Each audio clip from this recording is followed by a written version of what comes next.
Welcome to Creolicious Presents Haiti History 101, King of Haiti, The Rise and Fall of Henri Christophe, Part 2. In mid-1807, Henri Christophe is involved in a war with former ally Alexandre Pétion for control of Haiti. Christophe gathers an army of about 10,000 against Pétion's 3,000, and the two fight at Cibert, not too far from Port-au-Prince. Christophe's army defeats Pétion, and according to the historian, Boboan Ardouin had one of Pétion's soldiers not disguised himself in Pétion's gold-laced hat and been shot in his place, Pétion would have been killed during the battle. Christophe lays siege in Port-au-Prince for 8 days, after which he heads to northern Haiti, where he proclaims himself chief ruler. Pétion rules over a republic in the south. Christophe draws a constitution in February 1807 that declares Roman Catholicism as the official religion of Haiti, though other religions would be tolerated. All males from age 16 to 50 are required to enroll in the army. 4 years after he begun ruling the North as president, Christophe proclaims himself king. Christophe has teachers brought in from England and institute a pro-English curriculum. He sets up several schools, including a royal school of music, an art school, and a science school. Though he was illiterate, the king has a royal library consisting of 25,000 books, a collection unheard of at that time. Christophe creates Code Henri, a collection of laws under which his territories were to be governed.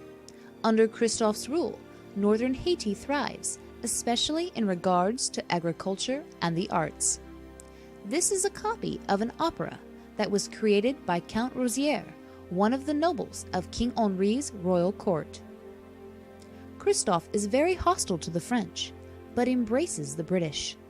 Besides having teachers brought in from England to train Haitian teachers, the king's very own personal physicians were British and Scottish. According to the historian Justin Placide, Christophe inserts a special clause in his constitution to get the support of England. He promises that his government will not interfere with the slaves of other nations. To show his goodwill towards England, Christophe reveals a slave uprising plot involving Haitians in the South are concocting with slaves in Jamaica. Christophe develops a friendship with noted British abolitionists William Wilberforce and Thomas Clarkson, both of whom would support Christophe's establishing English-modeled education in Haiti. But the British aren't Henri's only friends. He forms a friendship with Prince Saunders, an African-American intellectual who speaks favorably of Haiti in the United States and uses the country as proof that black people could successfully come out of slavery and rule themselves. Saunders encourages black Americans to move to Haiti, and he himself does. He later becomes one of King Henri Christophe's advisors. On June 2, 1811, Henri Christophe's actual coronation takes place. Taking the name King Henri I, Christophe changes the French I into the British version of Henry with a Y. Christophe has a grand banquet at Fort Liberté, while a horseman gallops through the town, proclaiming Vive le Roi. The following day, Christophe creates a nobility that included 8 dukes, 22 counts, 2 princes, 35 barons, 14 knights, not to mention countesses and duchesses. King Henri's etiquette for his royal court is quite strict, including the dress code. The Kingdom of Haiti has its own currency, its own coat of arms. The king has a printing press that publishes La Almanach Royale, or the Royal Almanac, the official newspaper of the Kingdom of Haiti. The printing press is used to write propaganda against Alexandre Pétion, Christophe's nemesis. It is also used to retaliate against white supremacists who the king and his nobles feel are slandering the newly freed Haiti throughout Europe and the Americas.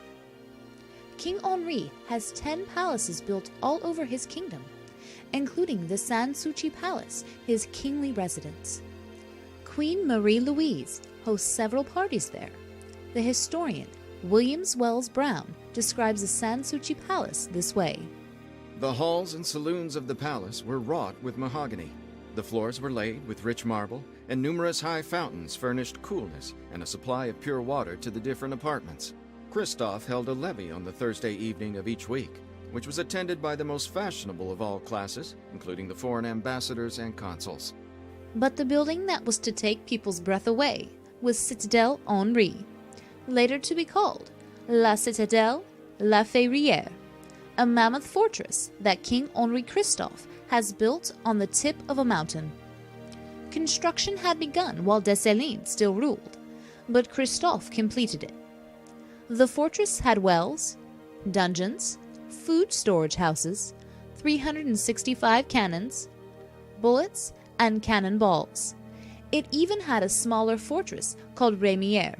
Christophe had La Citadelle built in case the French decided to come back, and the food depot were in there just in case they had to ward off an attack from France.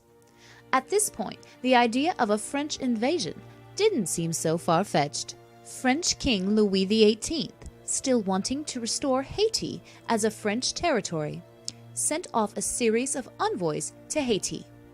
Through these representatives, Louis offered Christophe royal titles, and in return, Christophe was to allow the French to recuperate their former colony. Christophe refused outright and even had one of the French envoys executed. Christophe scoffed at the idea of playing second fiddle to France when it came to recognizing Haiti's independence as a nation. According to the historian Jacques-Nicolas Léger, he made this proclamation. Nous ne traiterons avec le gouvernement français que sur le même pied de puissance à puissance, de souverain à souverain.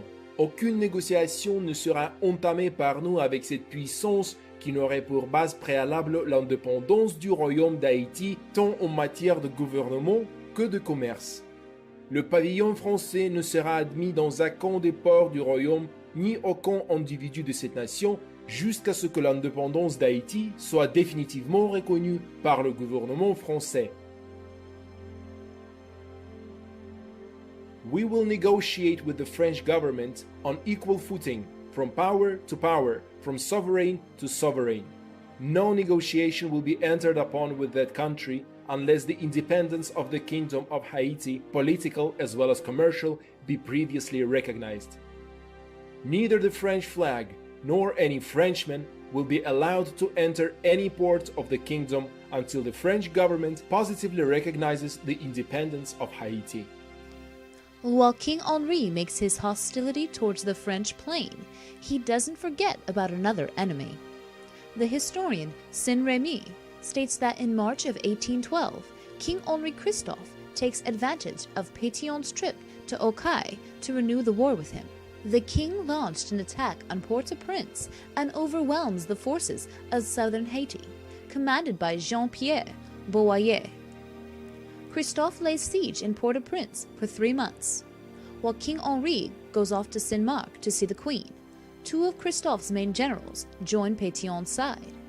Christophe quickly returns to Port-au-Prince and ends the siege, fearing that the rest of his army would join Pétion in the south.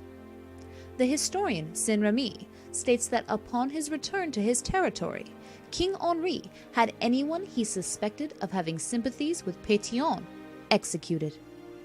Even sighing could cost a subject of King Henri's kingdom his or her life. In March of 1818, Alexandre Pétion dies. Although King Henri makes a proclamation for the South to rally under his rule, Pétion's army chief, Jean-Pierre Boyer, succeeds Pétion as the ruler of the South. Thomas Clarkson, King Henry's old friend, cautions him about feuding with Boyer and indicates that an open rift between the king and Pétion's successor would further divide Haiti and make it vulnerable to a European power takeover. In a letter Clarkson wrote to Haiti's king, the British supporter of Haiti warned. If there should ever be unhappily a quarrel between your majesty and Boya, it is supposed that the French would interfere by sending an armed force to Haiti. They have their eyes constantly upon Haiti with that intention, and I believe they indulge the hope of being able to realize it one day or other. This hope is founded on the hatred which is said to subsist between your majesty and General Boya. In case of an open rupture, they would undoubtedly assist General Boya with as large as a naval and military force as they could collect. For it is my duty not to conceal from you that the French cabinet are far better disposed towards General Boya than yourself. Meanwhile, King Henri does not give up hope of expanding his dominion. He contracts agents in England to begin negotiations of the purchase of the Spanish part of Hispaniola, modern-day Dominican Republic, from Spain. But King Henri is to suffer a personal setback. On August 15, 1820, while attending Mass at church, the monarch suffers an apoplexy attack that would leave him bedbound and paralyzed. In Saint-Marc, the king's subjects rise up against him. King Henri sends off his army to crush the rebellion, but members of the army join the rebels. Meanwhile, Jean-Pierre Boyer marches towards Cap-Haïtien and is joined by supporters in Saint-Marc, who are eager to do away with the monarchy. The historian Saint-Remy states that Christophe wanted to be taken to Citadel Henri, but as the majority of his subjects desert him, and mounting his horse proved to be impossible, he resigns himself to remain in his palace. On October 8, 1820, he called Her Majesty, the Queen, and the princesses, and embraced them. He proceeds to lock himself in his royal chambers. By 7:30 p.m., King Henri Christophe lay dead from a bullet at his own hand. Fearing that his enemies would mutilate his body, the Queen has it carried to Citadel La Ferrière for burial. The king's palaces are looted, and his son, Prince Victor Henri Christophe, as well as a few who remain loyal to Christophe, are imprisoned and later put to death. Christophe's negotiations to purchase the Spanish part of Hispaniola to add to his kingdom end with his demise. Jean-Pierre Boyer reunites northern and southern Haiti and places the queen and her daughters under his protection. Less than a year later, the queen and princesses leave for Europe to, according to the historian Charles Dupuy, claim millions in gold fortunes stacked away by Christophe in England. Several decades following his death, Christophe would become the subject of many books and even plays. In the 1970s, producers even considered bringing the story of his reign to the big screen, though these projects never materialized. King Henri's palaces and forts, a subject of considerable curiosity and fascination, would draw visitors, both local and foreign. This is a photograph of Christophe's punishment tree, taken in the 20th century by a visitor. As the name indicates, it's the spot where he would take members of his kingdom for chastisement. The memories of King Henri Christophe and his reign can never be erased, thanks to the presence of La Citadelle, La Ferrière, his mammoth fortress, and his palatial wonders. Through these magnificent palaces and architectural tour de force, King Henri Christophe lives. This has been another edition of Haiti History 101. Check out the channel for other episodes. Follow Creolicious on Twitter and Facebook. And be sure to visit the website, creolicious.com, to learn more about Haitian music, culture, and history. Don't forget to subscribe to the channel so that you will never miss an episode.